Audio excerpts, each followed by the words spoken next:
Bonjour à tous, c'est le grand JT des territoires de l'été. Bienvenue dans chaque édition. Nous vous proposerons les meilleurs reportages magazines de cette saison. Voici d'ailleurs le tout premier reportage de ces éditions. Dans ces tubes se trouvent quelques gouttes de salive provenant de patientes. Dans ce laboratoire, capable d'analyser plusieurs milliers de prélèvements chaque semaine, il est désormais possible de détecter l'endométriose en quelques jours. On extrait donc l'ARN salivaire.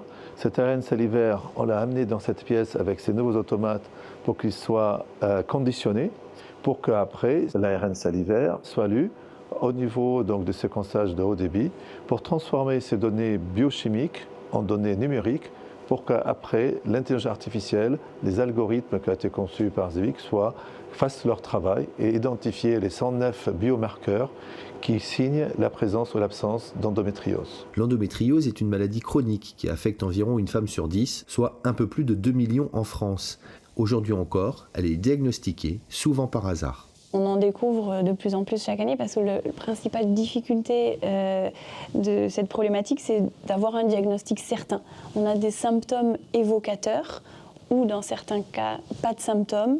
Et pourtant, il y a de la maladie ou il n'y en a pas. Donc c'est toute la difficulté du parcours qui met à peu près aujourd'hui 7 à 10 ans pour avoir un diagnostic. Ce test salivaire, qui est donc pas du tout invasif, qui permet un recueil rapide et un résultat en 10 jours, permettra d'éviter toutes ces chirurgies inutiles et de réduire au maximum le délai pour le diagnostic. C'est le début d'une nouvelle batterie de tests qu'on est en train de développer, qui vont s'intéresser à certains cancers, à d'autres maladies neurologiques, comme la maladie de Charcot. Donc c'est une nouvelle ère qui est en train de s'ouvrir. La Haute Autorité de Santé, tout en reconnaissant l'innovation et les performances diagnostiques de ce test, souhaite mener une étude complémentaire sur plus de 3000 patientes qui permettra de recueillir les données manquantes aujourd'hui avant d'accorder un avis favorable au remboursement de droits communs prévu pour janvier 2025. Allez, une idée de lecture maintenant avec le premier roman de François-Xavier Lefranc.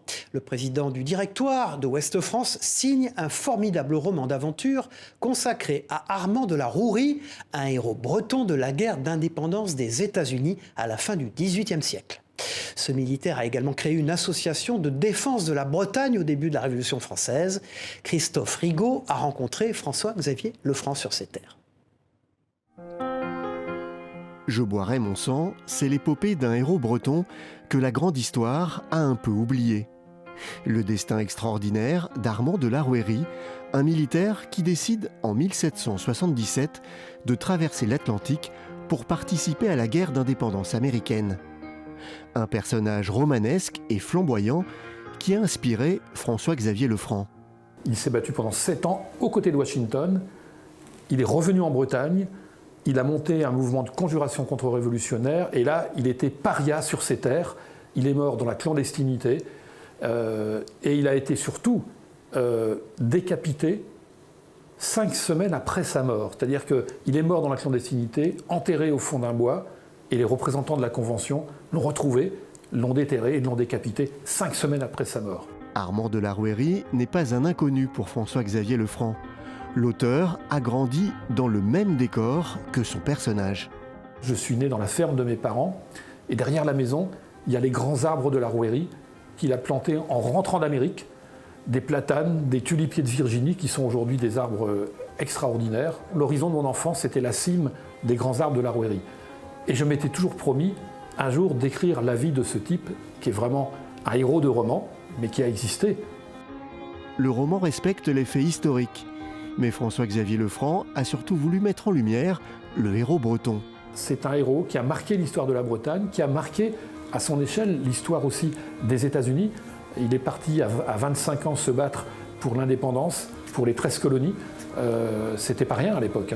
On mettait 8 semaines à traverser l'Atlantique dans des conditions périlleuses. Je boirai mon sang est un grand roman d'aventure qui permet de redécouvrir un personnage emblématique de la Haute-Bretagne, courageux, charismatique et surtout idéaliste. Éviter de faire appel à des produits industriels quand il est possible de les fabriquer chez soi. 3 jeunes en service civique de la mission Médiataire ont organisé un atelier pour apprendre à confectionner soi-même des produits d'entretien maison et efficaces. Une alternative plus éco-responsable et plus économique que nous présente Kezia Poudou pour notre partenaire 8 Mont-Blanc qui s'est rendu à Lamotte-Servolex près de Chambéry. Saviez-vous qu'il suffit d'eau, de vinaigre blanc, de bicarbonate de soude, de savon, de sel, de liquide vaisselle et d'huile essentielle pour réaliser une bonne partie de vos produits ménagers? C'est en tout cas ce que 3 jeunes en service civique de la mission Médiataire ont démontré au programme réalisation de dégraissants multisurfaces de nettoyants pour les vitres et les canalisations. Faire mieux et moins cher, c'est possible et c'est possible de les faire à la maison avec des produits tout à fait simples. Si vous achetez par exemple votre produit à vitre 3 €, vous faites 1 litre de produit pour vitre et vous en avez pour 40 centimes au lieu de 2, 3, 4 €. Donc c'est vraiment beaucoup d'avantages et ça marche aussi pour la lessive, ça marche pour des nettoyants multisurfaces, ça marche pour du liquide vaisselle. Donc vraiment sur une grande variété de produits, on a beaucoup d'économies. En plus de l'aspect économique, le fait maison peut être bénéfique dans le domaine sanitaire. En effet, les produits ménagers industriels peuvent contenir des produits chimiques agressifs, voire cancérigènes, des allergènes et des perturbateurs endocriniens. Les bénéfices ne s'arrêtent pas là, ces recettes sont plus respectueuses de l'environnement. Ça évite de jeter des produits dans la nature ou des produits qui peuvent être dangereux pour l'environnement, qui peuvent être justement inflammables, corrosifs, toxiques. Fini donc les nombreuses bouteilles en plastique, tout peut être remplacé par des bocaux en verre. Ils étaient au total une quinzaine à s'initier à cette alternative et cela a plutôt eu l'air de leur plaire. Je trouvais qu'effectivement c'était une bonne initiative pour sensibiliser tout le monde et c'est vrai que j'ai appris des choses. Honnêtement, j'utilise le vinaigre blanc et le bicarbonate, mais j'aurais pas pensé faire ces mélanges-là. Les produits qu'on trouve sur le commerce sont toxiques, je pense. Je trouve que les recettes sont très simples à faire et c'est des produits que j'ai chez moi, quasiment tous. Donc voilà, pour les faire, il n'y a aucun souci. Cet atelier est né d'un partenariat entre Lamotte-Servolex et l'association de service civique Unicité. C'est donc à travers la mission Médiataire que ces 3 jeunes sont intervenus dans la bibliothèque de la commune. Ça leur permet de se faire un peu la main sur l'organisation de projets, sur le travail en équipe et sur une sensibilisation personnelle, une montée en compétence sur la transition écologique. Et pour la ville, ça permet d'animer la vie dans la ville. Proposer des animations aussi dans la transition écologique puisque la ville a une politique de transition écologique assez développée, notamment sur l'aspect sensibilisation. Tri des déchets, économie d'eau, d'électricité, ils ont donc pour mission de réaliser des ateliers en lien avec la transition écologique. Restons solidaires avec cette initiative de l'association Habitat et Humanisme qui a créé au Mans une escale solidaire dont le principe est simple. Les personnes qui souffrent d'isolement social peuvent venir préparer un repas et partager un moment de convivialité autour d'une table. Anthony Piton pour LMTV Sarthe a mis le couvert avec eux. Regardez. Tout commence par l'ouverture du frigo. On regarde ce qui est disponible, quels sont les légumes, les denrées disponibles et on décide de ce qu'on va préparer pour le repas.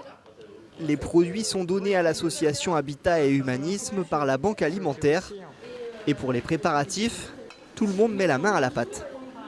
On a décidé de faire un gâteau à la carotte ce midi, une quiche au poireau. Chacun donne un peu ses idées et puis voilà, on trouve un compromis et puis on partage les tâches. Mais ce qu'on partage surtout ici, c'est le repas, pour un prix de 2 €. Ça m'apporte moralement, j'en avais besoin. Voilà, on essaie de garder contact, de échanger les numéros et puis si ça ne va pas, qu'on s'appelle, que...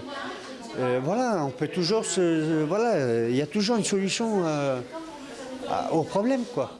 Le principe, c'est celui d'un lieu de rencontre, ouvert à tous, dans le but de recréer du lien social. Ceux qui sont un peu isolés peuvent venir prendre un café, se réchauffer, et on est là pour ça. On travaille aussi sur la confiance en soi, l'estime de soi. Et on travaille pour une réinsertion socio-professionnelle à travers différentes activités qu'on peut proposer.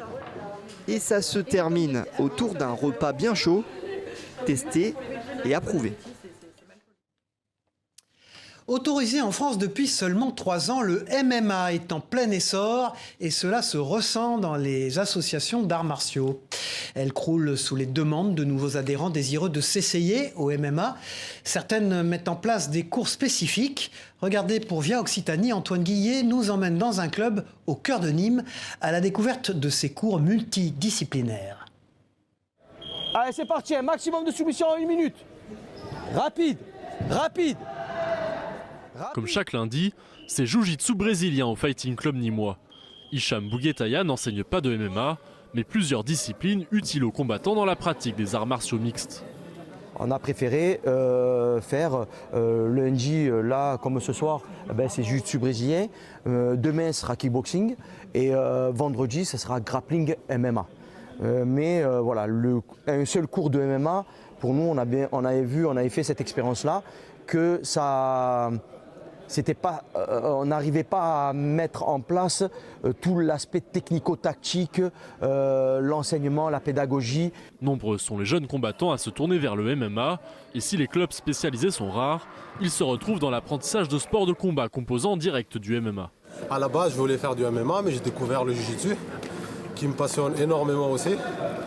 Et bien sûr, je suis satisfait parce que chez Hicham, en plus, c'est complet. Donc on fait du pied-point, on fait du sol. Le jiu-jitsu brésilien permet aux combattants de travailler le sol. À la différence du MMA, les jiu-jitsukas portent des kimonos.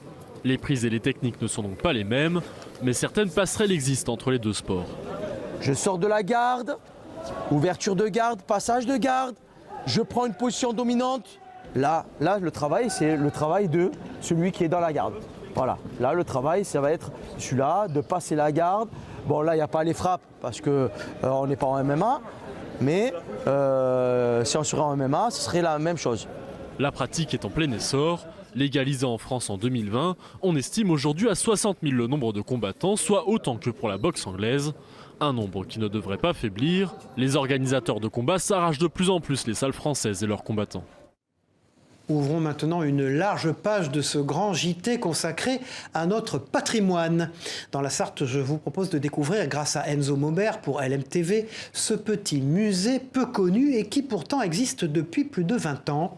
À Pruillier-l'Aiguillet, une poignée de bénévoles s'active pour sauvegarder outils et machines d'époque.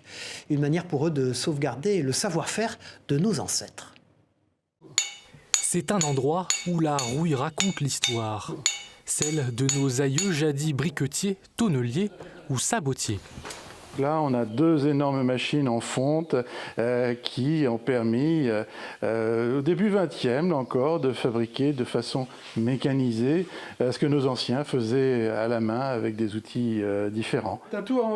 Voilà 20 ans que Richard et d'autres bénévoles ont fondé ce musée en hommage au métier d'antan. La première chose, c'est sauver la mémoire. Et pour sauver la mémoire, eh bien, l'outil, la machine, l'instrument, c'est fondamental.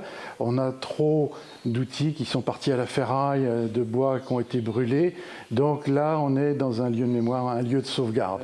Effectivement. Des milliers d'outils, bien souvent donnés, parfois restaurés, témoins de savoir-faire implantés en Sarthe comme la fabrique de bardage. Tout simplement témoins d'une époque et d'un quotidien.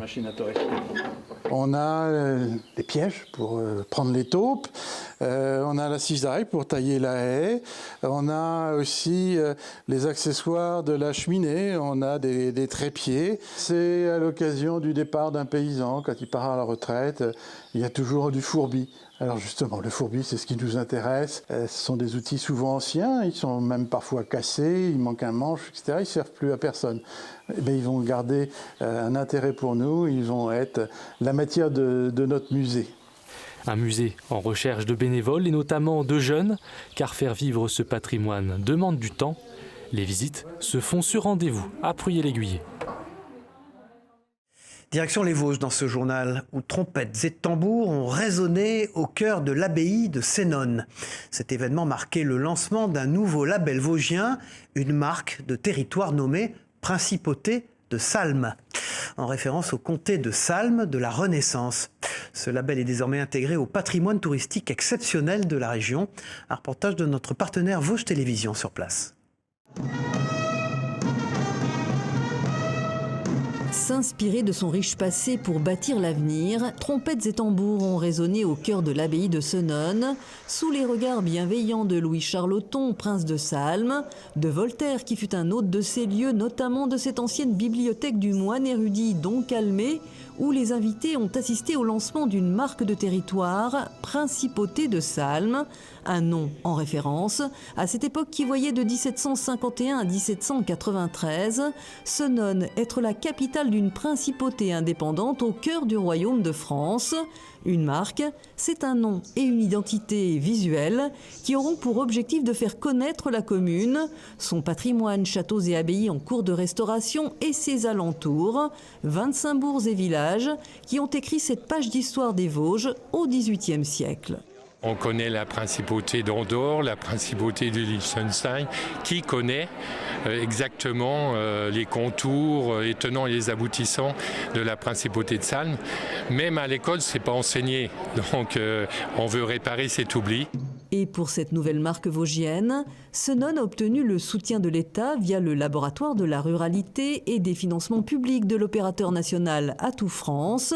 Après un appel d'offres, c'est l'agence Alchimie de Saint-Dié-des-Vosges qui a décroché le marché, créé le label, son logo, sa couleur, un vert bleuté qui rappelle la nature vosgienne. La marque va désormais être diffusée. Dans un premier temps, on va mettre en place des outils digitaux, des outils imprimés qui vont permettre de donner vie à la marque Principauté de Salm. Et ensuite, on va la mettre à disposition de toutes les entités qui gravitent autour de la Principauté de Salm, que ce soit des acteurs économiques, que ce soit des artisans, des commerçants, ou comme je le disais, les anciennes communes qui faisaient partie de la Principauté de Salm. Et un autre enjeu principal, c'est de réussir à attirer aussi des nouvelles entreprises et des nouveaux habitants à venir sur place. Donc on est en train de travailler des outils dans cet esprit-là. 70 000 €, dont 45 000 de subventions, c'est le coût de la création de la marque Principauté de Salm, une voie princière sur laquelle s'est engagée la commune de Senones pour booster l'attractivité de son territoire. En Ille-et-Vilaine, des passionnés de la cité épiscopale de Dol de Bretagne et de son histoire se sont lancés dans la réalisation d'une maquette gigantesque afin de reproduire la ville telle qu'elle était au XVIIe siècle en s'appuyant sur les archives de cette ville. Et ce n'est pas une mince affaire, vous allez le voir, tant sur l'aspect technique que sur le plan historique. C'est un reportage de notre partenaire TVR à Rennes. Visiter sa ville à l'échelle 1/120e, ce n'est pas donné à tout le monde et le projet est vite devenu un lieu de rencontre et d'ateliers manuels surtout, car il faut assembler, enduire, poncer, peindre et décorer la centaine de maisons et de bâtiments historiques. Alors là, je suis en train d'enduire les murs d'une maison que l'on dit lambda, parce qu'elle n'a rien de spécifique par rapport aux maisons historiques. J'ai entendu parler du projet, j'ai trouvé que c'était un projet magnifique et j'avais vraiment envie d'y participer. 6 mètres par 3, c'est la taille que fera la maquette intramuros de Dol de Bretagne et c'est assez unique, différentes techniques sont utilisées par les bénévoles, comme l'impression 3D pour la cathédrale. Le meilleur exemple, le voici. Vous voyez, les arcades sont faites en impression 3D et les bâtiments, eux, sont faits en découpage laser. Nous avons une collaboration entre du maquettisme de base et du maquettisme des temps modernes. L'association d'histoire et du patrimoine du pays de Dol a choisi de représenter la ville sous son meilleur jour au XVIIe siècle. C'est une période qui présente tous les bâtiments essentiels de la ville de Dol à cette époque-là. On y retrouve les remparts, la cathédrale, l'église Notre-Dame, les halles, les maisons à pans de bois. C'est vraiment tout un patrimoine qui aujourd'hui, pour la majorité, a disparu. Cette maquette, en fait, ça permet de retranscrire l'histoire de cette ville depuis le VIe siècle jusqu'au XVIIe. Le travail d'orfèvre ne fait que commencer. Des mois de construction attendent encore les maquettistes passionnés. Après plus d'1 an de fermeture et une campagne de travaux de rénovation et d'amélioration, le château de Montron-les-Bains a pu abaisser de nouveau son pont-levis au public. Désormais, des activités interactives dernier cri sont possibles dans le musée et des tablettes permettent de visualiser en réalité augmentée à quoi ressemblait ce château de la Loire à l'époque médiévale. Pour TL7, Marie-Lise Pariot vous sert de guide, regardez. Rendez-vous dans un lieu magique, plein d'histoires, de cap et d'épée. À Montrond-les-Bains, le château fort domine la plaine. Les visiteurs peuvent à nouveau se plonger dans les époques médiévales et Renaissance, les deux périodes qui ont marqué Montrond-le-Fort. Avant de découvrir les nouveautés du château fermé pendant 1 an pour des rénovations, il faut passer par le musée, qui a lui aussi bénéficié d'un coup de jeune. Pratiquement toute la visite est ludique, en particulier pour les enfants. Il y a le jeu du moulin qui est ici. Et donc là, les gens, on a 2 tabourets parce qu'ils peuvent essayer et jouer. Ils ont la règle qui est juste à côté. Les restaurations du château étaient nécessaires. Une bonne partie du budget total des 1 500 000 € a été attribuée à la sécurité afin de consolider l'infrastructure ou de rénover les pierres. Oui, il y a eu plusieurs travaux de restauration. Il y a eu notamment donc, la rase des remparts qui a été entièrement retravaillée. On voit il y a une petite différence de couleur. Et dès les portes du donjon passé, l'ambiance du Moyen-Âge s'installe. Le donjon a été entièrement repensé. Il est maintenant tout réhabilité comme un logis seigneurial. Donc il y a 3 espaces qui ont été remeublés. Le mobilier en bois a été construit par le président de la troupe médiévale de l'Ost du Phénix, un artisan forésien. Et la grande nouveauté de la visite, c'est cette tablette, munie d'une application de réalité augmentée. Grâce à elle, le château en ruine se reconstruit. On est tous très heureux de pouvoir accueillir de nouveau du public dans le château, tout public en plus, que ce soit des enfants jusqu'aux adultes. Et puis de revoir ce château revivre, pour nous c'est une victoire aussi. Exactement 500 ans après le mariage d'Artaud et Marguerite, illustres personnages ayant vécu au château, ils se tournent vers l'avenir avec des événements comme la fête médiévale et des activités tout l'été. Nous allons réfléchir pour l'année prochaine à une saison culturelle avec du théâtre, de la musique. Et puis bien sûr, pour continuer à attirer du public, il faut qu'on se renouvelle constamment. Donc on commence déjà à penser dans un coin de notre tête aux futures expositions temporaires, à avoir toujours quelque chose de nouveau à proposer. 1200 personnes ont déjà visité le nouveau château. Ils n'ont croisé ni fantômes ni squelettes, du fin fond des caves jusqu'en haut du donjon, à nouveau accessible. Terminons ce grand JT des territoires avec un endroit où il fait bon vivre. Je vous propose une balade découverte du petit village de Meilly qui est arrivé en tête du classement 2024 des villes et villages où il fait bon vivre. Dans la catégorie d'ailleurs des moins de 500 habitants pour la 4e année d'affilée. Ce petit village de Lorraine jouit d'une qualité de vie exceptionnelle. Visite guidée avec Mathéo Philippe pour Moselle TV. Patrice est arrivé à Meilly en 1992 suite aux mesures d'Édith Cresson souhaitant délocaliser un certain nombre d'entreprises parisiennes vers la province. Dès son arrivée, le Meillien s'est tout de suite fait adopter par les 308 habitants. Donc je suis assez content. Alors l'anecdote qui était extrêmement surprenante pour un Parisien, c'est que quand je suis arrivé, j'ai trouvé quelques jours après sur les marches de ma maison des pâtisseries en signe de bienvenue. Comme en Île-de-France, Patrice souhaitait habiter un petit village en bordure de forêt. 32 ans et un mandat de maire plus tard, aucun regret. Je suis arrivé ici et vous voyez que mon choix fut bon. Le village a gardé cette convivialité qui est particulièrement intéressante. Et puis alors, évidemment, ce qui fait, je crois, le fait que nous sommes le village le plus agréable à vivre, c'est que nous avons donc tout l'intérêt d'un cadre bucolique et on n'a qu'à prendre sa voiture ou les transports en commun pour on est à 5 km, 6 km de la cathédrale de Metz. Le village est desservi régulièrement par des bus permettant d'atteindre le centre-ville en 15 minutes. Donc nous sommes à l'arrêt de bus, donc c'est la ligne 13. Donc l'avantage c'est qu'avant elle passait toutes les demi-heures et depuis 2 ans elle dessert Nouilly et Noiseville, ce qui nous a fait une affluence de bus supplémentaire. À proximité de l'hôpital Mercy et Robert Schuman, des écoles ou encore des commerces de Metz, la municipalité a un projet de 38 logements. Des habitations pour des retraités, mais surtout pour des cadres, catégorie socio-professionnelle la plus représentée. Aujourd'hui, l'immobilier se vend entre 3 000 et 3 500 € le mètre carré. Ce qui fait qu'on attire une population soit qui travaille au Luxembourg, soit des chefs d'entreprise. Là, on arrive rue des Jardins. Et rue des Jardins, on a effectivement la même population, puisque ce sont soit des médecins, des infirmiers, des sages-femmes, des gens qui ont un cadre, qui sont cadres dans des entreprises à proximité. Les cloches sonnent, pourtant ce lieu de culte est fermé depuis début décembre. Donc voilà, nous sommes dans notre patrimoine de l'église, donc monument historique classé du XIe siècle. Nous avons eu des problèmes d'infiltration d'eau et donc depuis le 6 décembre, nous avons hélas été obligés de faire un arrêté. Et là aujourd'hui, on attend des subventions de la DRAC, des subventions de la région, un peu de partout, et surtout des dons pour pouvoir la rouvrir rapidement parce qu'on ne peut plus organiser nos mariages, nos baptêmes. Labellisé 3 fleurs, ce village vert propose aussi de nombreuses activités pour les villageois. Une commune agréable et dynamique qui se glisse à la première place des villages de France de moins de 500 habitants, où il fait bon vivre. Voilà, c'était le grand JT des territoires de l'été. Merci de nous avoir suivis. On se retrouve très vite pour une nouvelle édition d'été. Au revoir à tous.